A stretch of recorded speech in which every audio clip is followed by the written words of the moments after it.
So today I'm going to be showing you one rule that would change the way that you shoot videos and take pictures forever.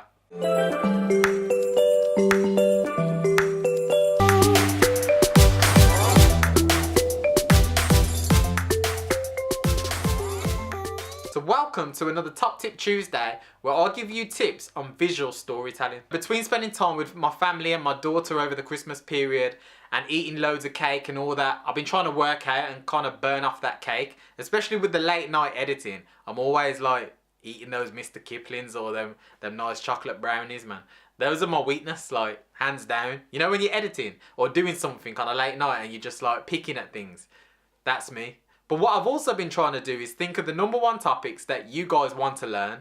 And I'm talking about people that have no experience at all within the industry or have very little within the industry of visual storytelling. Now, I'm not talking about film producing. I'm not talking about cinematic type of movies that are going to be on Netflix or that are going straight to Hollywood or anything like that. I'm talking about the type of stuff that you're most likely going to upload to social media. I'm talking those type of stories.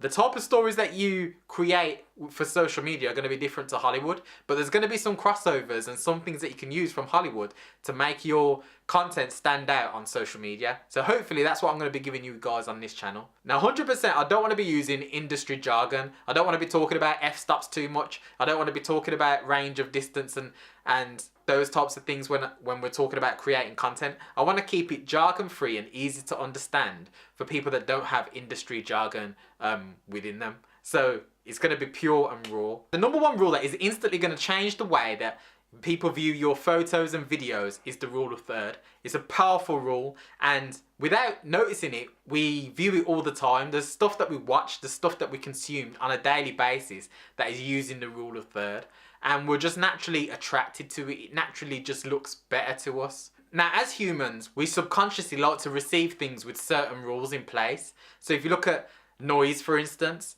noise played in notes in order makes music. Now, music without the notes and without the order is just going to make a whole lot of noise. That's literally all it is. But we like to receive it a certain way. That's why we're drawn to certain music, because of the notes that are played. Now, if you look at the majority of people that are on TV, the majority of them are perfectly symmetrical. That's what makes somebody attractive and visually attracted to us, because they are identical on both sides of the body. When someone tends to have a defect that isn't symmetrical, it's less attractive to the majority of people, if we're going on outwards appearance and being totally shallow, obviously. But that's the truth of it. We're just attracted to different things. That's why some people are more attractive than other people. It's just symmetry. That's literally, most of the time, that's what it is. The rule of third is simple. All it is literally 4 grids. So one there, one across, and one there. So it's 4 grids. Now on those grids, there's going to be a point where they match. So on my grid now, as I'm looking at my camera, it's right here on my eye, and the other one goes across, and there's another one here, another one here, and another one here. Now, if I'm within one of those places where those grids match and cross over, it's one of the rules of thirds. You can either put someone on the lower frame or the higher frame. Because I want to show the rest of my body, like the top half, it looks better if I put my head on the top half of the frame. If I was to put my head on the lower half and have all that space above, it's pointless and there's no point in it. So really, I want to be showing the rule of thirds. Now, this is the same for videos, photos, everything that you use composition. Even if you do art, it just looks better to the eye. It's just the way it is. And if your grid isn't currently on your camera, on your iPhone, then all you need to do is go to settings, then go to camera, and then go to grid, and then just literally switch that on. And that is it. That's all you literally need to do. This example from Dave, you can see that he's perfectly framed within the rule of third, and the background of him is actually blurred, so it enables you and helps you to focus within the subject, on the subject, which is Dave.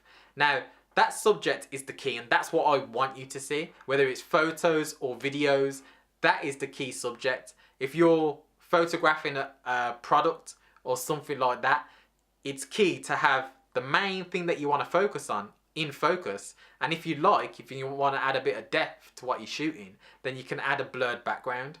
And a blurred background just basically helps the person to view the main subject and focus on that. Now you can play with this rule of third. It doesn't have to be perfectly like head on straight. You can shoot from a low angle, a high angle, or even the waist angle or the head height angle, but literally tilt the camera or the phone just a little bit.